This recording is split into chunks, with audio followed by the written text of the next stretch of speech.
Hello, my name is Scarlett, and I want to tell you about my journey of learning English. I wasn't always confident when I spoke, but over time I found a way that worked for me. I learned that English is not just about grammar rules, it's about living it every day. When I first made the decision to truly learn English, I didn't start with grammar books or worksheets like most people told me to. Instead, I turned to something I already loved: watching TV and movies. I'd grown up hearing bits and pieces of English in songs and on the radio, but I never really paid attention to the rhythm of the language, the expressions, or the way words connected in real life. That all changed one rainy Saturday afternoon when I was sitting on my couch with a cup of hot coffee, flipping through channels. I landed on a rerun of Friends. I'd heard of it before. It was this funny American sitcom that seemed to be everyone's favorite, but I'd never watched it seriously. At first, I didn't catch much of what they were saying. The words seemed to fly by too fast, like leaves in the wind. But then something interesting happened. Even though I couldn't understand every single word, I started noticing the way the characters used their voices, how Chandler's jokes always came with a playful tone, how Monica spoke with a kind of fast-paced energy, and how Joey's sentences were simple but full of personality. I wasn't just listening to the words. I was listening to the music of the language. That moment made me realize something important. Learning English wasn't just about memorizing vocabulary. It was about training my ears to understand how it really sounded in everyday life. So I made a promise to myself right then. I would watch and listen to something in English every single day, no matter how busy I was or how little I understood at first. In the beginning, I watched with subtitles in English. It wasn't about reading. It was about connecting the sounds to the words. When Monica said, "I know," in that quick, high-pitched way, I could see the words and hear them at the same time. I started to notice that people didn't always speak the way the textbooks showed. Sometimes they dropped words, shortened them, or mashed them together. Going to became gonna, want to became wanna, and did you sounded more like did ya. I treated those shows like my personal classroom. But instead of a teacher, I had characters who made me laugh and feel like I was part of their world. I didn't limit myself to just sitcoms. I watched news programs like Good Morning America, talk shows like The Tonight Show, and even cooking shows where the hosts chatted casually while preparing food. Each type of program gave me something new. Sitcoms taught me humor and everyday conversation. News shows taught me clear pronunciation and formal language. And cooking shows taught me specific vocabulary in a relaxed setting. Over time, my brain started doing something amazing. It began recognizing patterns without me forcing it. For example, I started predicting what someone might say next in a scene. If a character in The Office said, "Guess what?" I already knew the next line might be something surprising or funny. My listening skills weren't just improving. I was learning to think ahead in English. I also learned the importance of listening to different accents. American English doesn't sound the same everywhere. In Friends, everyone had a standard TV-friendly accent.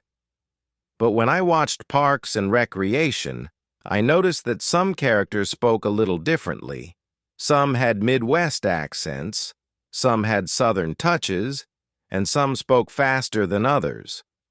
This helped me realize that if I could understand different ways of speaking, I'd be ready for real-life conversations with people from anywhere in the U.S. But it wasn't just TV. I started listening to podcasts during my morning walks. At First, I chose slow, clear English podcasts for learners, but soon I moved on to regular American podcasts on topics I liked: true crime, personal stories, even comedy shows. I remember listening to This American Life for the first time.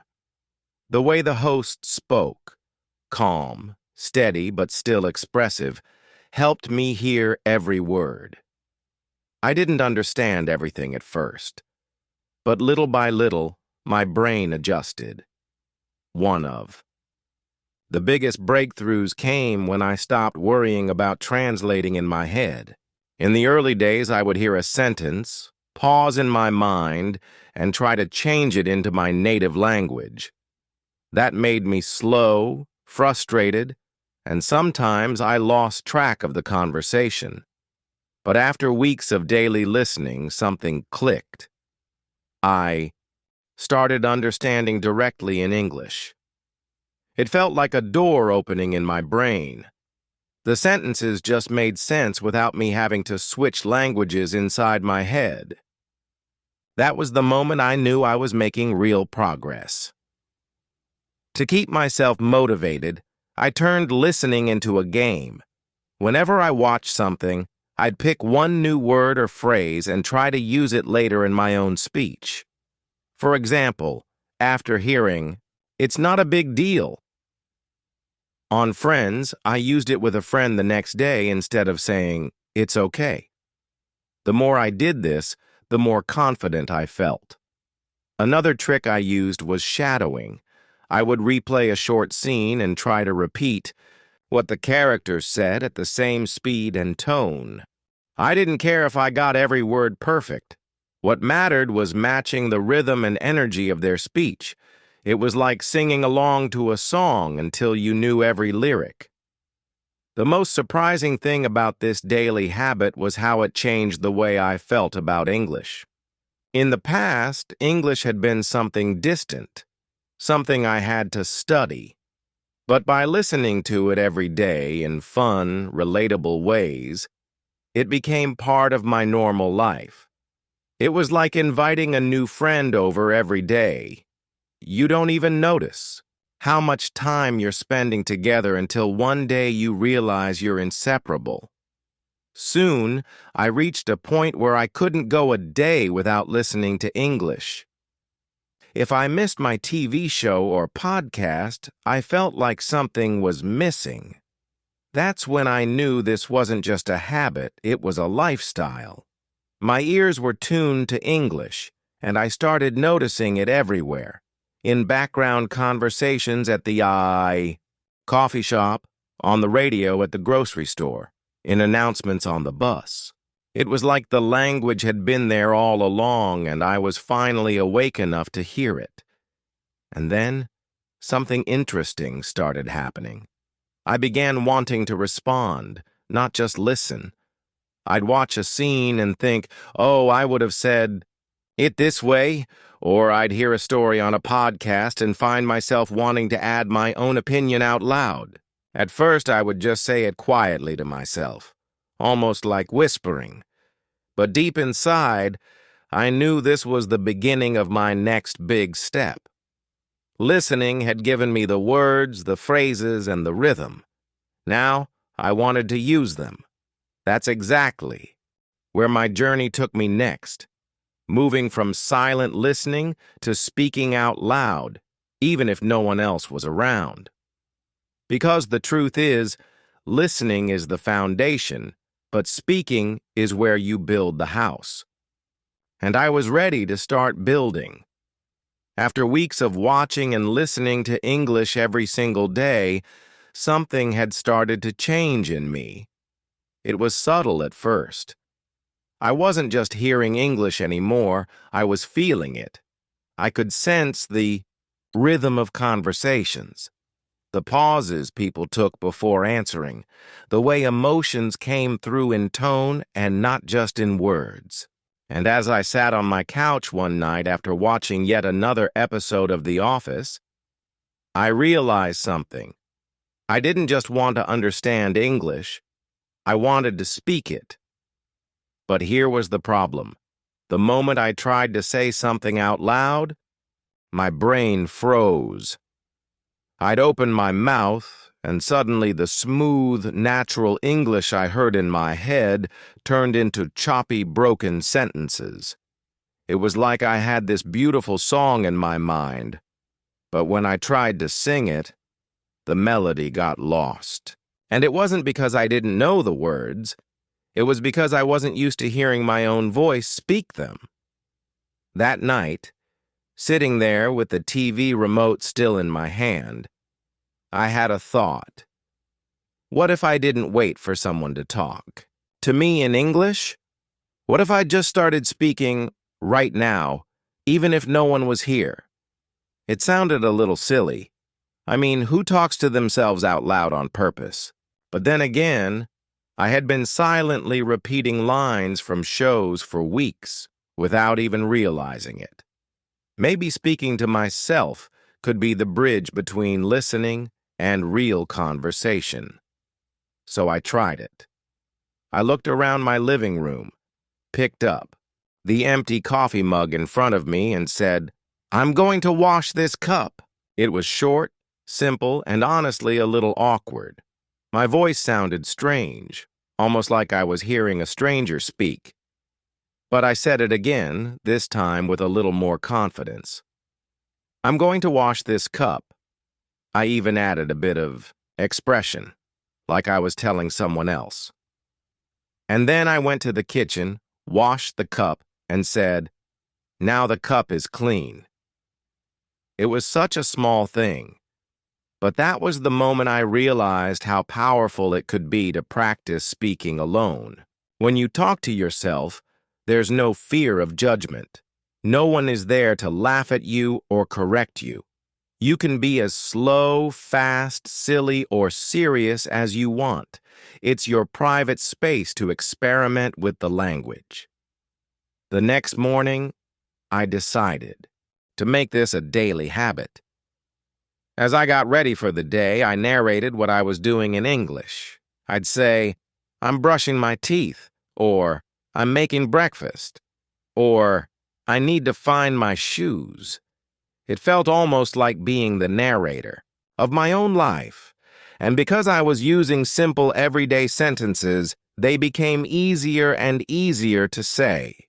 I also started describing things around me, like I was painting a picture with words. The sky is cloudy today. The coffee smells strong. The mail just arrived. It might sound boring, but the truth is, this kind of practice trains your brain to think in English about the world around you. You stop treating English as a school subject and start treating it as the language of your life. At first, I stuck to easy sentences, but after a couple of weeks, I challenged myself to go a little deeper. Instead of just saying, "The sky is cloudy," I'd say, "The sky is cloudy and it looks like it might rain later. I should probably take an umbrella." The extra details made me search for new words and connect my thoughts into longer sentences. I also realized that speaking out loud helped me fix my pronunciation. When you only listen, you think you know how a word sounds, but it's not until you say it that you discover your tongue isn't used to the movement. The first time I tried to say comfortable naturally, it came out as comfortable because I was pronouncing every single syllable the way I saw it spelled. But after hearing Americans say it more like comfortable, I practiced until it rolled off my tongue more easily. One trick that helped me was shadowing, repeating what I heard from shows, movies, or podcasts immediately after the speaker. I'd play a line, pause, and then copy it out loud, trying to match not just the words, but also the rhythm, tone, and emotion. If the character sounded excited, I spoke excitedly. If they sounded serious, I slowed down and lowered my tone. It wasn't just about what they said, but how they said it. Sometimes I'd turn everyday moments into mini role plays. If I was cooking pasta, I'd pretend I was on a cooking show explaining the steps. Today, we're making spaghetti with marinara. Sauce. First, you boil the water. Don't forget to add a pinch of salt. It makes the pasta taste better. If I was cleaning, I'd pretend I was giving someone a house tour. And here's the living room. It gets great sunlight in the morning. Doing this every day started to change something inside me. I was no longer shy about hearing my own voice in English. In fact, I began enjoying it. The more I spoke out loud, the more natural it felt. And because I was practicing with real-life sentences, I started using them automatically in conversations without thinking too much. But here's the thing. Talking to yourself in English isn't just about speaking. It's about building the mental habit of expressing your thoughts directly in English instead of translating from your native language. When you do it often enough, English becomes your default voice in your head, and that's when fluency starts to grow. One evening, I caught myself doing something that made me smile. I had just come back from the grocery store, and as I unpacked the bags, I was talking to myself in English without even realizing it. Okay, the milk goes in the fridge. The apples go in the fruit basket. Oh, I forgot to buy bread. No problem. I'll get it tomorrow. That's when it hit me. I wasn't forcing myself to practice anymore. Speaking English had become part of my normal routine. Still, I wanted to take it one step further. Talking to myself was great, but I knew that at some point I'd have to speak with real people. And I didn't want my first real conversations to feel like jumping into icy water. I wanted a smooth transition, something that connected the comfort of speaking alone with the challenge of speaking to someone else. So, I started preparing myself for real-life situations by practicing out loud in advance. If I knew I was going to order coffee the next day, I'd rehearse, "Hi, can I have a medium latte, please?" Or, "I'd like a caramel frappuccino with no whipped cream." I'd say it over and over until it felt automatic. Then, when I actually went to the coffee shop, the words came out naturally. No freezing, no overthinking. Over time, I noticed another benefit of speaking out loud. It made me more expressive. In the beginning, my sentences were flat, like reading a list. But as I practiced, I started adding emphasis, intonation, and even little pauses for effect. Instead of saying, "I'm happy," I'd say, "I'm so happy," with the right tone. Instead of "I'm tired," I'd say, "I am so tired right now," with a little laugh. These small changes made me sound more like a native speaker and less like someone reciting lines from a textbook. Speaking to myself also helped me overcome my fear of mistakes. Alone in my living room, I could try a sentence 5 different ways until it sounded right. I could experiment with words I'd never used before. I could mispronounce something, correct it, and try again, without anyone noticing. And that practice gave me the courage to take more risks when I finally spoke to other people. The more I practiced, the more I realized that speaking out loud was not just an exercise, it was the bridge between knowing English and owning it. Listening had filled my mind with the language, but speaking, even to myself, was what started to shape my voice in English. And soon, I was ready for the next step, using this voice with real people, in real conversations, outside the safety of my living room. The world outside was waiting, and I was ready to step into it. After weeks of speaking out loud to myself, I could feel something shifting inside me. English no longer felt like a foreign language I only used during practice time. It was slowly becoming the voice in my head. I could walk around my apartment and narrate what I was doing without hesitation. I could rehearse conversations before they happened, and when I spoke out loud, my sentences were starting to flow more naturally. But I knew there was still a huge gap between speaking to myself in the safety of my living room and using English as part of my real life out in the world. I didn't want English to be something I practiced for an hour a day and then put away like a book on a shelf. I wanted it to be woven into my everyday life so that I didn't have to think about studying it anymore.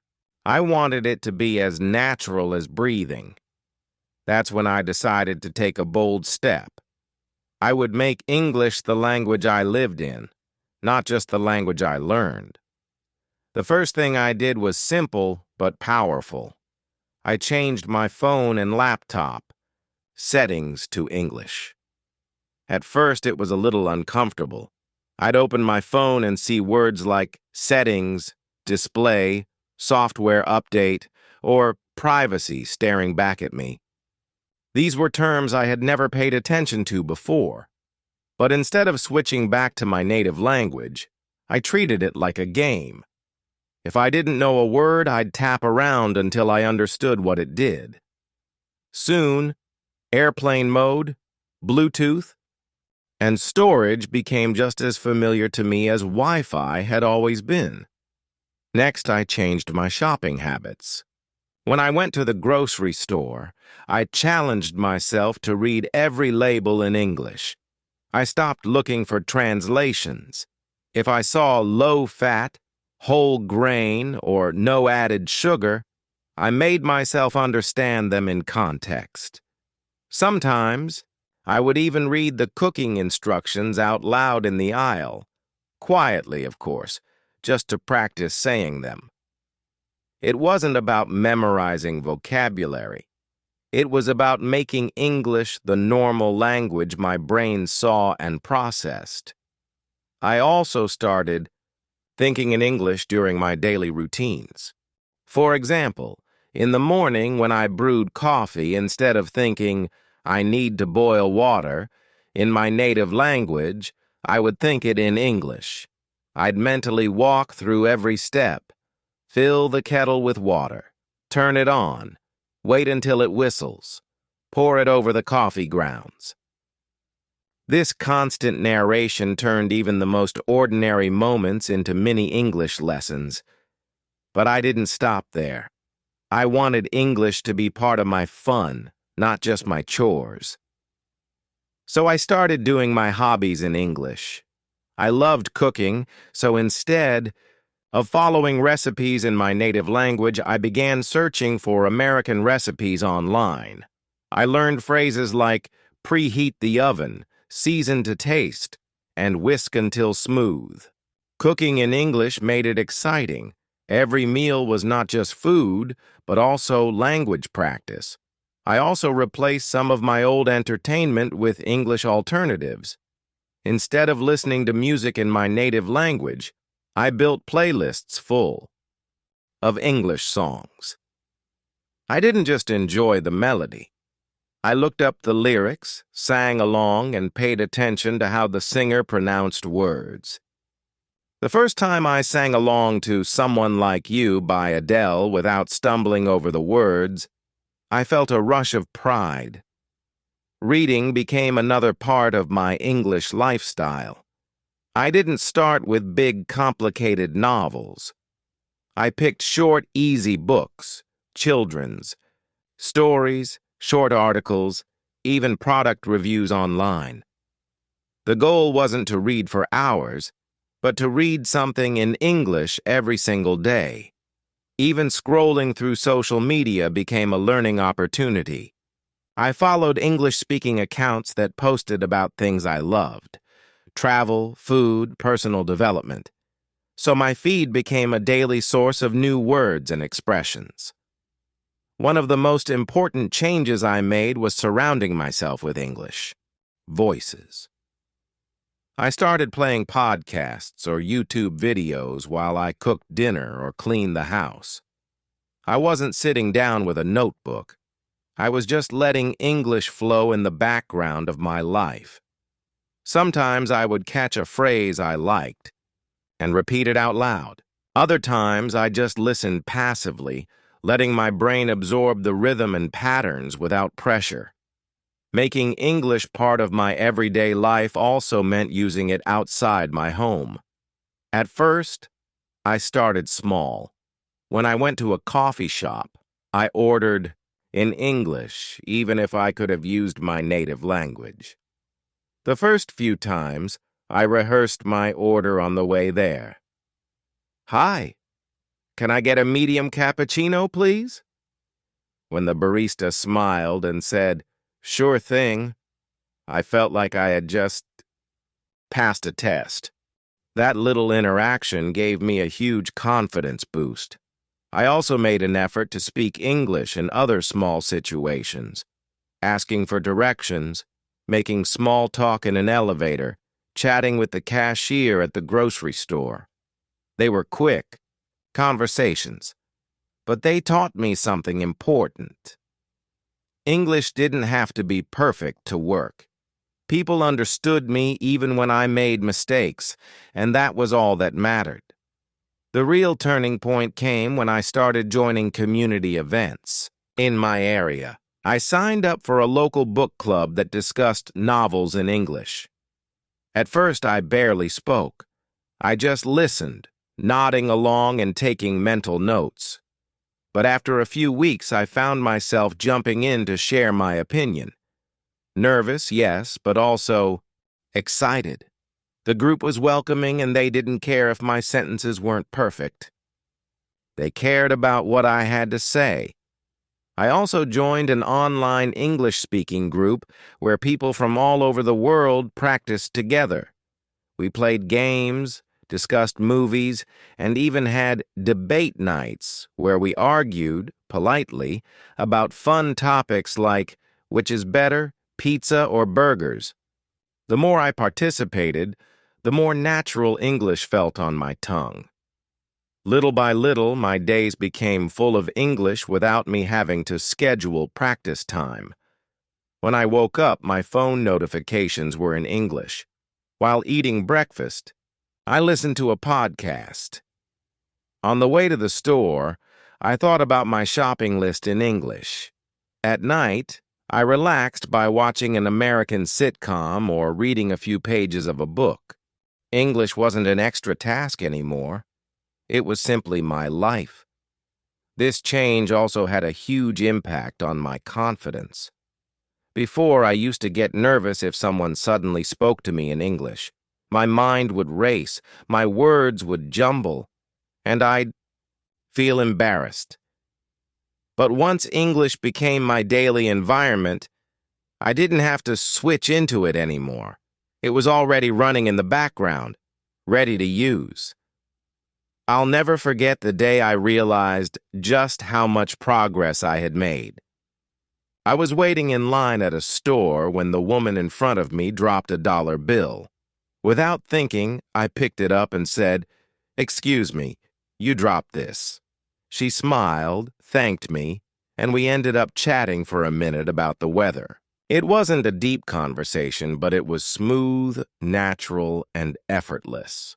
I walked out of that store with the biggest smile on my face because I had just lived a real-life moment in English without even trying.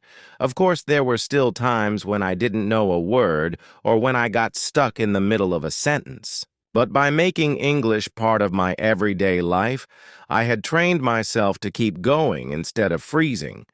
If I didn't know the exact word for something, I'd describe it another way. If I forgot a phrase, I'd rephrase my thought. And the best part? I wasn't afraid of those moments anymore. They were just part of the conversation. Looking back, I realized that making English part of my everyday life was the most important step in my journey so far. It took English out of the classroom, in my head, and placed it right in my kitchen, my phone, my shopping trips, my hobbies, and my conversations. I didn't just study English, I lived it. And once English became part of my life, something amazing happened. I started enjoying it even more. I wanted to talk to people, to connect, to share my thoughts in this new language that was becoming a natural part of me, which led me to my next step, seeking out more real conversations, not just with strangers in stores, but with people I could build real connections with. That's when I began to realize English isn't just a language you learn. It's a bridge to people, stories, and opportunities you never would have experienced otherwise. And I was ready to walk across that bridge. By the time English had become part of my daily life, I felt more comfortable than ever using it in real conversations. It was no longer something I prepared for, it was the language I was living in. I could order coffee without a second thought, chat with strangers in the grocery store, and participate in book club discussions without feeling like my heart was going to explode from nerves. But the truth was, even with all that progress, I still made mistakes. Plenty of them. At first, those mistakes hit me harder than I wanted to admit. There's something about speaking in a language that isn't your first that makes every slip feel like a spotlight shining on you. One wrong word, one strange pronunciation, one confused look from someone, and my brain would immediately scream, "See? You're not there yet." I remember one afternoon at a farmer's market. I was buying a bag of fresh apples and I wanted to ask the seller if they were organic. But instead of saying organic, I accidentally said organized. The man blinked at me for a second and then, thankfully, he laughed. "Well, I guess they're organized too," he said, pointing to the neatly arranged baskets. My cheeks burned, but I couldn't help but laugh along. I had messed up, but the world didn't end. In fact, that little mistake had made the moment warmer, more human. It took me a while to understand this, but mistakes weren't signs of failure. They were proof that I was trying. If I wasn't making mistakes, it probably meant I wasn't pushing myself hard enough. I began to treat each mistake like a signpost, pointing me toward something I needed to work on. One way I did this was by keeping a mistake journal. At the end of each day, I would jot down the errors I remembered making, whether it was mispronouncing a word, using the wrong tense, or forgetting a phrase altogether. I didn't just write them down, I also wrote the correct form and an example sentence so I could see it in action. Over time, that journal became one of my most valuable tools. It wasn't a list of failures. It was a map of my progress. I also learned to be curious about my mistakes instead of ashamed of them. If someone corrected me, I tried to see it as a gift rather than a criticism. I remember talking to a woman at the library about a book we had both read. I used the word actual when I meant current, and she gently said, "Oh, you mean current edition, right?" Instead of shrinking away, I asked her to explain the difference. That 5-minute conversation taught me a nuance I might not have picked up from any textbook. Of course, there were still moments when mistakes stung. I once misused an idiom during a book club discussion, and a few people chuckled. For a second, I felt that familiar wave of embarrassment. But then I remembered that in my own native language, people mix up sayings all the time. It's not a tragedy. It's just part of speaking. That realization was freeing. Another turning point came when I started recording myself speaking. At first, it was uncomfortable. I didn't like hearing my own voice, and I was hyper-aware of every flaw. but listening back was eye-opening. I could hear exactly where I hesitated, where my pronunciation slipped, or where I used awkward phrasing. Sometimes I even noticed that I sounded better than I thought I did in the moment. That gave me a confidence boost and helped me focus on improving specific areas instead of feeling like everything needed work. I also began to see mistakes as opportunities to connect with people. One day, I was chatting with a cashier about the weather, and I accidentally said, "The sun is really heavy today," instead of strong or bright. She tilted her head, and I quickly corrected myself with a laugh. That little slip sparked a conversation about funny mistakes we had both heard from tourists, and by the time I left, we were both smiling. If I had stayed silent out of fear of messing up, that light-hearted exchange never would have happened. Slowly, I realized that mistakes actually made me braver. Once you've survived enough of them, you stop seeing them as disasters. They become just another part of the journey, like missed turns on a road trip. You might lose a little time, but you still get where you're going.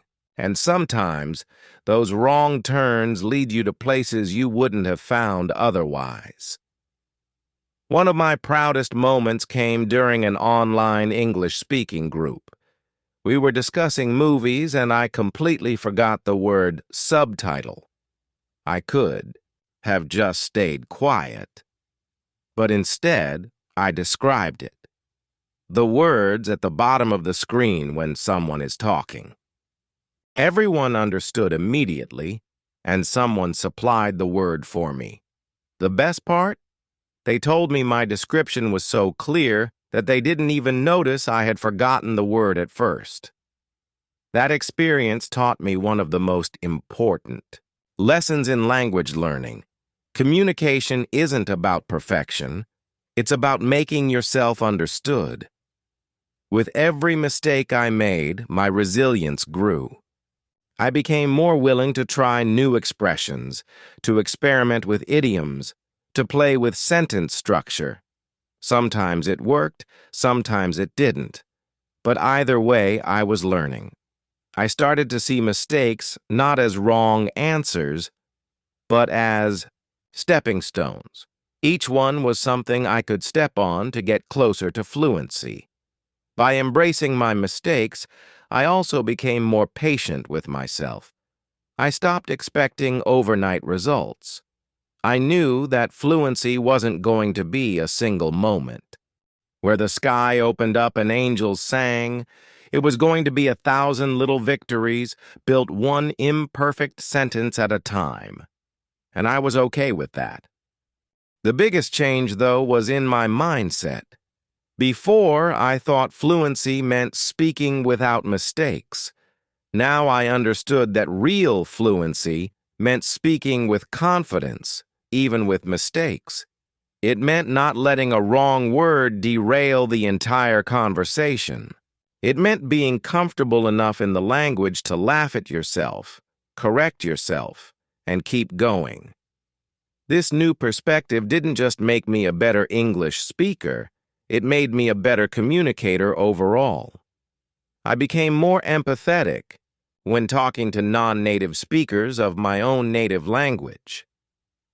I knew what it felt like to search for a word, to mix up grammar, to feel like your mouth was 2 steps behind your brain. That empathy made me more patient, more encouraging, and more willing to listen. By the time I reached this stage, English wasn't just something I used for practical purposes. It was something I used to connect, to share stories, to build friendships. And every mistake I made along the way had been part of the foundation for that. I had gone from someone who was afraid to open her mouth in English to someone who could laugh at her errors and use them as fuel to get better. And now I was ready for the next stage of my journey, one that would take everything I had learned and apply it to real, meaningful relationships, where English wasn't just a skill, but a bridge to a whole new world of people and opportunities. Because, here's the thing, learning from your mistakes isn't the end of the road. It's the doorway to growth, connection, and confidence. And once you walk through it, you realize that the real reward of learning a language isn't just speaking it, it's living it with others. By the time I learned to embrace my mistakes, something inside me shifted. I wasn't as scared anymore. I didn't freeze up when I couldn't remember a word, and I didn't spiral into self-doubt when I said something wrong. That change gave me the courage to face the next big step in my English journey, practicing with real people, consistently, intentionally, and in ways that pushed me out of my comfort zone. Up until this point, much of my practice had been in safe, controlled environments. I had my recordings, my journal, my books, and the TV shows that kept me entertained and learning at the same time. I even had small, casual conversations with strangers at the coffee shop or grocery store. But now I wanted something more than quick exchanges. I wanted genuine conversations.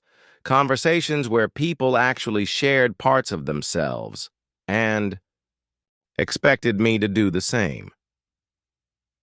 It started one afternoon when I overheard a group of women chatting at my local library.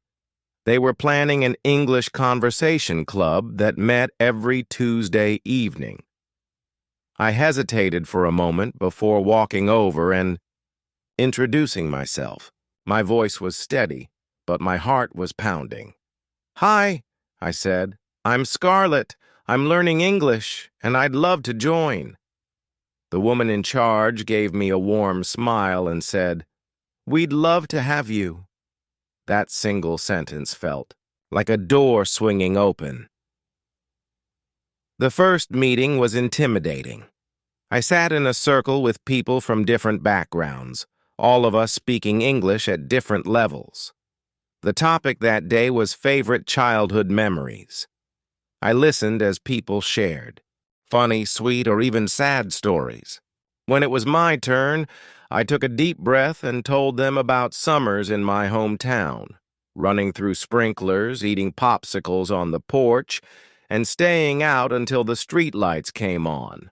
I made a few small errors, but nobody laughed or corrected me harshly. They just listened, nodded, and asked me questions. That night, I walked home feeling 10 feet taller. From then on, I made the conversation club a priority. Every Tuesday, I showed up ready to talk. We discussed everything, from movies to travel plans to favorite recipes. Sometimes, I didn't know the exact word for what I wanted to say, so I found another way to explain it. And every time I managed to get my point across, my confidence grew. But I didn't stop there.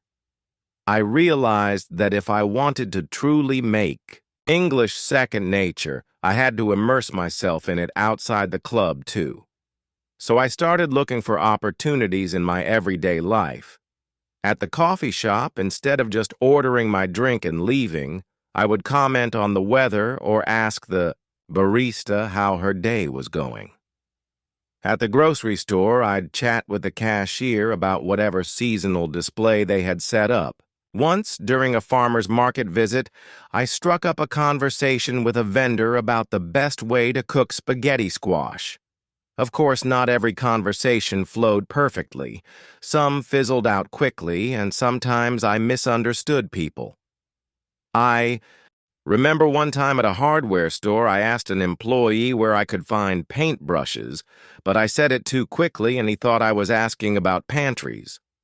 When I clarified, we both laughed, and it became another reminder that mistakes don't ruin conversations. They make them more human. I also turned to technology to find speaking partners. I joined an online language exchange platform where I could video chat with native English speakers who wanted to learn my native language. It was a win-win. We both got to practice, and we both got to teach. Some of those partners became friends I still keep in touch with today. We talked about our lives, our cultures, and sometimes even debated about movies or books. It wasn't just about practicing English. It was about building real relationships. What surprised me the most about practicing with real people was how much it deepened my understanding of the language beyond grammar and vocabulary. In conversations, I picked up slang, expressions, and little speech habits that you just don't find in textbooks. I learned that "I'm beat" means I'm really tired, that "hit the books" means to study hard, and that "rain check" isn't about the weather. It's about postponing plans. Those phrases made my speech sound more natural, and they also helped me feel like I was truly part of the conversation instead of an outsider looking in. Another thing I noticed was how practicing with real people trained my ear. When you watch a TV show, you can pause, rewind, or turn on captions. But in a real conversation, you have to stay present. You have to process what's being said in real time, decide how to respond, and actually say it, all in a matter of seconds. At first, it was exhausting. I would leave long conversations feeling mentally drained. But over time, my brain adjusted. My responses became quicker, and I spent less time translating in my head. I also discovered the power of group activities. For language learning, I joined a local hiking club where most of the members spoke English. While walking the trails, we'd talk about everything from nature to weekend plans. It felt different from sitting in a classroom or at a coffee table. The movement and scenery made conversations flow more naturally. And because we were doing something together, there was less pressure to perform. Perhaps the most meaningful part of practicing with real people was the trust that developed. When you talk with someone regularly, you stop worrying so much about making a perfect impression. You know they're not judging you for every slip. They're listening because they want to connect. And when you feel safe like that, you take more risks in your speaking. You try that new phrase you've been practicing. You tell a longer story. You ask more questions. That's where real growth happens. One of my favorite examples of this happened during a neighborhood block party. I had been chatting with a neighbor for a few months, mostly small talk about the weather or yard work. But at the party, we ended up sitting together for nearly an hour, talking about everything from childhood pets to our favorite local diners. At one point, I shared a funny story from my past, and she laughed so hard she nearly spilled her drink. That moment wasn't just about language. It was about connection. It reminded me why I started this journey in the first place, to share myself with others and to understand them in return. Practicing with real people also gave me something I didn't expect, a sense of belonging. For a long time, English had felt like a wall between me and the world around me. But the more I talked with people, at the library, on hiking trails, at the coffee shop, the more that wall crumbled. I wasn't just a learner anymore. I was part of the conversation, part of the community. By the time I reached this stage, I realized something important. Fluency doesn't happen in isolation. You can study grammar for years, memorize thousands of words, and watch every English movie ever made. But if you don't use the language with real people, it stays locked inside you. Speaking is where it all comes together. The listening, the reading, the writing, the mistakes, the learning. It's where your English becomes alive. So I kept talking, to friends, to strangers, to language partners across the world. Every conversation was another step forward. Every shared laugh, every misunderstood phrase, every moment of connection brought me closer to the kind of English I had always dreamed of speaking, the kind that doesn't just live in my head, but flows naturally in my life. And the best part? By practicing with real people, I didn't just improve my English. I built relationships, discovered new perspectives, and found my voice in a language that once scared me. That was the true reward.